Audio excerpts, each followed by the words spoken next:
Well, hey, boys and girls. Are you getting sleepy? Well, I certainly hope not. It's time for Thorytime Thursdays, and you know what that means. We're getting slammed! That's right! It's time for the next thrilling chapter of Slam, the interactive novel here on Thorytime Thursday, and I'm your narrator, Ian Torch. Now, where were we? Jasmine Bloody Delgado. Chapter 2, The Barbershop Window. Dallas, Texas, 1 year ago. Come on. You watch the poor waiter, sweat dripping down his face, a wild look in his eyes as he fiddled with the controls of the flat screen. You didn't think his training prepared him for this kind of stress. It was probably quite difficult to fix a television while a table full of increasingly agitated college wrestlers was looking on. You looked back at your teammates. Why don't you girls get some air? I'll call you when we've got a signal. Cap'n, the others muttered, taking the hint, all except for the 6'3", 240-pound behemoth who was tapping her Frankenfurter-sized fingers impatiently on the table. You too, Gianna. She didn't budge. It's gonna start any minute now. Uh-oh.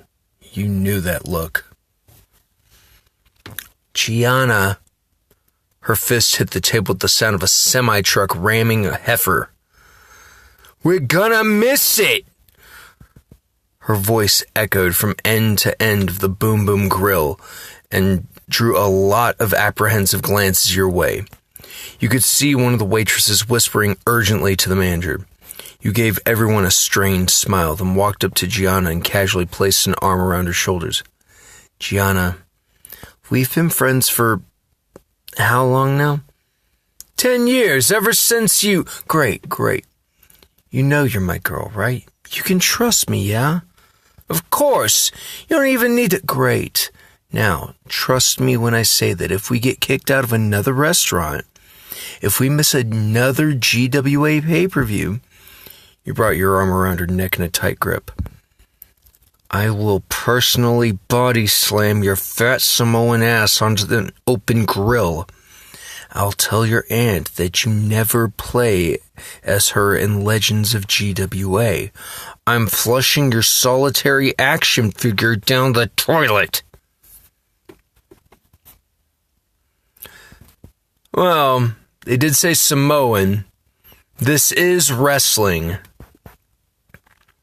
So I'm going to assume that her family is connected to wrestling, so I'll tell your aunt that you never play her in Legends of GWA. Gianna gave you a look of absolute horror. Aunt Tapora will kill me! Only if you don't listen to me. You watched Gianna join the rest of the team outside the restaurant. Gianna was a great girl, as gentle at heart as she was intimidating in body. But all of you were on edge. What with the NCAA Division I College Wrestling Championships in 3 days, and you were hoping to let off some steam by watching The Last One Standing on pay-per-view. Most of you on the Brooks College Wrestling team were big Global Wrestling Alliance fans, but Gianna took it to another level. That wasn't really much of a surprise, given that she came from the famed Atua wrestling family. Hopefully I said that right.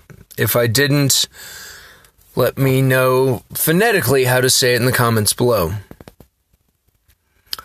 You knew that, like you, Gianna had her sights set on the GWA, but despite the fact that she certainly had the body for it, well, everyone knows the cliche of the quiet, gentle types that go berserk when they get into a fight, right? Totally not the case with Gianna. If anything, she got more timid. You were wondering if you could find some way to get off Gianna's missed PPV rage right before a match in the finals, when you felt a tap on your shoulder. and turned in time to see a fist flying at your face. Wrestling instincts kick in. We grab the arm. Without thinking, you grabbed your attacker's arm by the wrist and elbow and twisted it behind her back. To your surprise, though, the attacker slipped out of the hold with ease. A wrestler, you thought to yourself as the two of you locked up. It was only then that you got a good look at your attacker's face. "Nice counter," said your best friend. "Too bad you couldn't follow through." You disengaged with a laugh. "JJ!" you shout. Jasmine J. Delgado was NCAA Division I champion at 139 for 3 years running now. For each of those 3 years, she had been the captain of the Brooks College wrestling team. It would be a lie to say that she taught you all you know about wrestling, but Jasmine was the one who took your game to the next level. With her help, you finally won the 130-pound championship last year, after 2 years of falling short in the finals. JJ was someone you greatly admired, and it gave you a lot of confidence going into your matches that JJ was in your corner, so to speak. But things are going to be different this year. After an incident at the school involving a gang of known bullies being turned into a gang of whiny hospital patients, Jasmine had to move to another college. Because she still wanted to wrestle, she bit the bullet and joined St. Bronze University, Brooks' greatest rival. You succeeded her as team captain, and Jasmine became the new star of the Braun Girls. And now she was competing at 130 pounds. You were the top 2 seeds this year, so chances were that, come the finals, you'd be facing your best friend. I never thought this was how my senior year would go.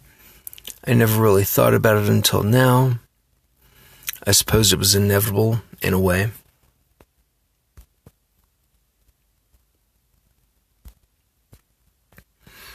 In a sense, you knew that someday you'd need to test yourself against JJ in something other than a friendly spar. You shake yourself. It was not the time to get lost in your thoughts. It had been almost a year since you last saw JJ, and while you kept in touch online, it was great to see her in person. You and JJ laughed and shared a heartfelt hug. "How'd you know we'd be here?" JJ shook her head. "Come on, I've been gone a year.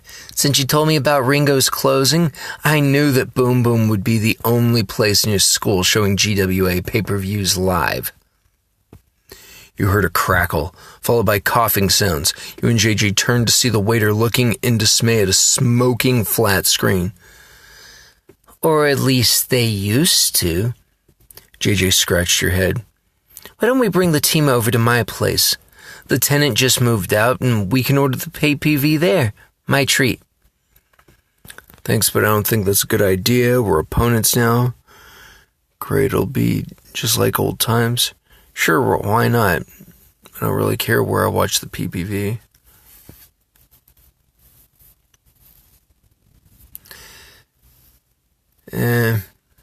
It's JJ, so clearly she'd bend the rules.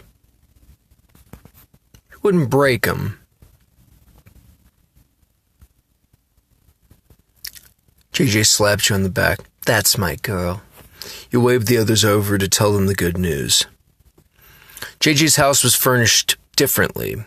The last tenant must have had a thing for gray wood, but one thing that remained the same was the enormous television set in the living room. The place brought back fond memories, playing games, watching movies, mostly wrestling. Whether it be GWA shows or recordings of your opponents. By the time you got Last One Standing on the screen, Gianna was beside herself with excitement. You'd missed half the first match, but Gianna's complaints soon died down as she watched a battle for the GWA Women's Tag Team Championship unfold. "What are you doing, El Ala?" Gianna was gnashing her teeth. "You lose here, and I'm never watching GWA again." Well, let me do that better. What are you doing, Ilala? Gianna was gnashing her teeth. You lose here and I'm never watching GWA again. Whatever, Gianna, you and JJ said in unison. Two of you shared a smile. Does she still threaten to quit pro wrestling 4 times a show? Asked JJ. Oh, yes. Only if the Atuas aren't on. I stopped counting.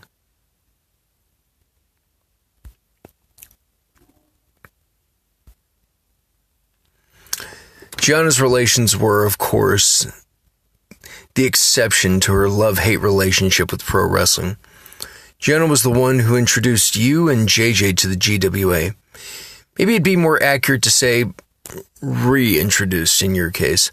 The Global Wrestling Alliance is the most prestigious and lucrative wrestling federation in the world.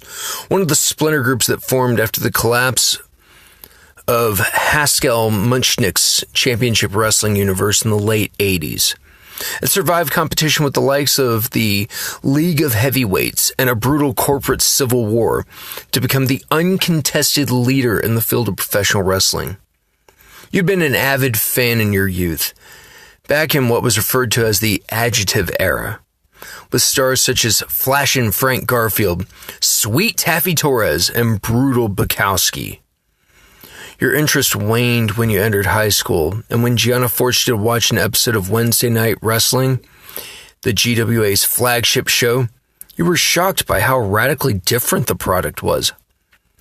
All of it embodied by one man. And now, rumbled the bass voice of Nick Varnish, the great narrator of the GWA, it's time for tonight's main event! Even just watching on television, you and your friends could feel the electricity in the air. Entering the ring first, from New York City! You all leaned in closer to the screen as the crowd roared, equally divided between adulation and derision. Drop the champ! Drop the champ! Each shout like a drum beat. Champ forever! Champ forever!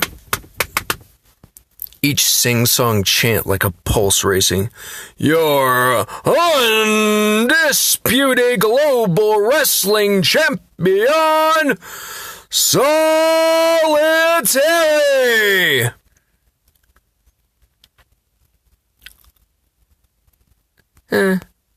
I'll stand up and cheer.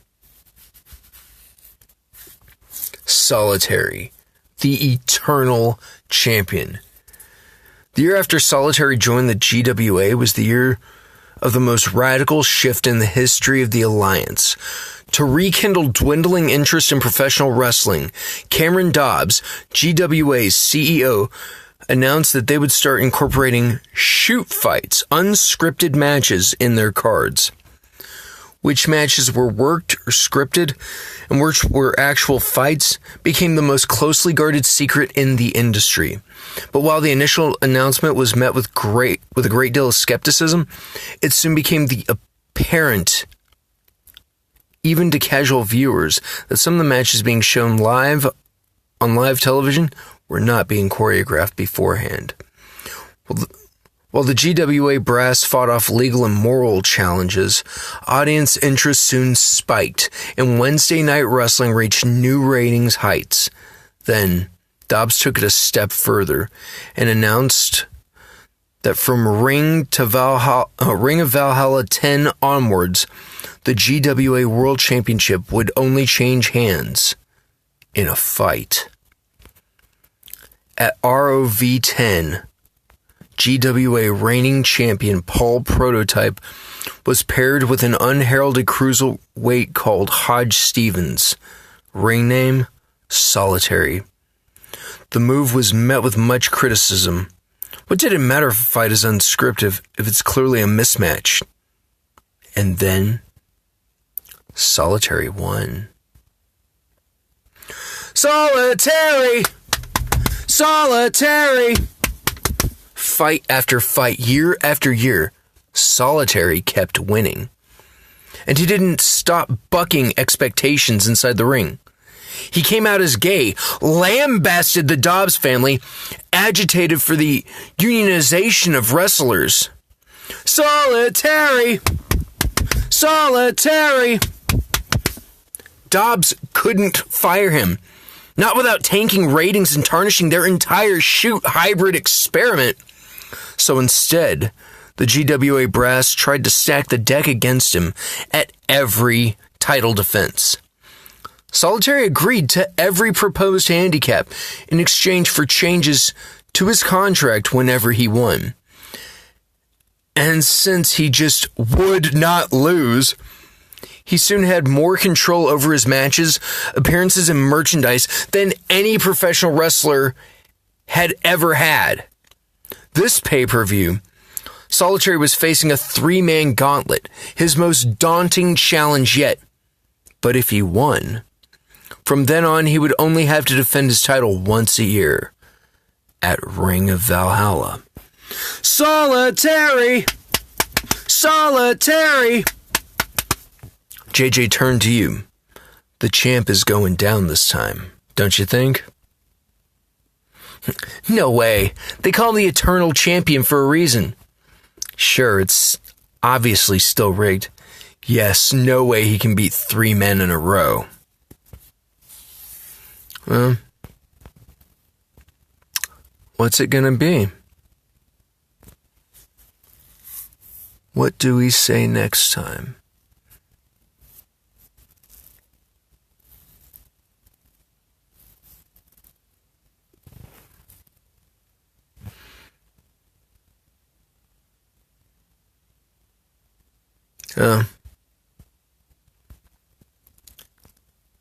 We'll make the gauntlet comment.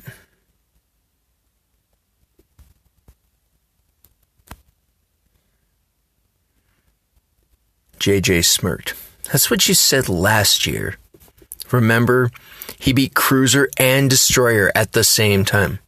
No, he pinned Cruiser after Destroyer accidentally drop-kicked his partner. You waved off the details. Anyway, it's just a question of endurance this time. He can't do it.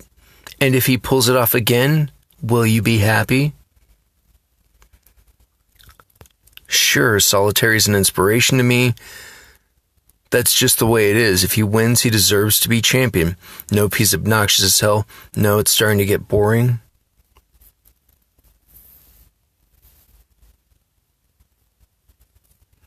Inspiration might mean she's coming out. Or it's just a thought.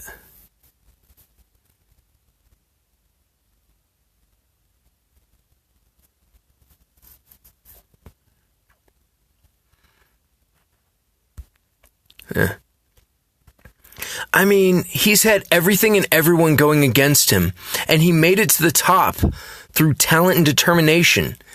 You nodded to the screen where Solitary was facing off with his first opponent. You've got to admire that.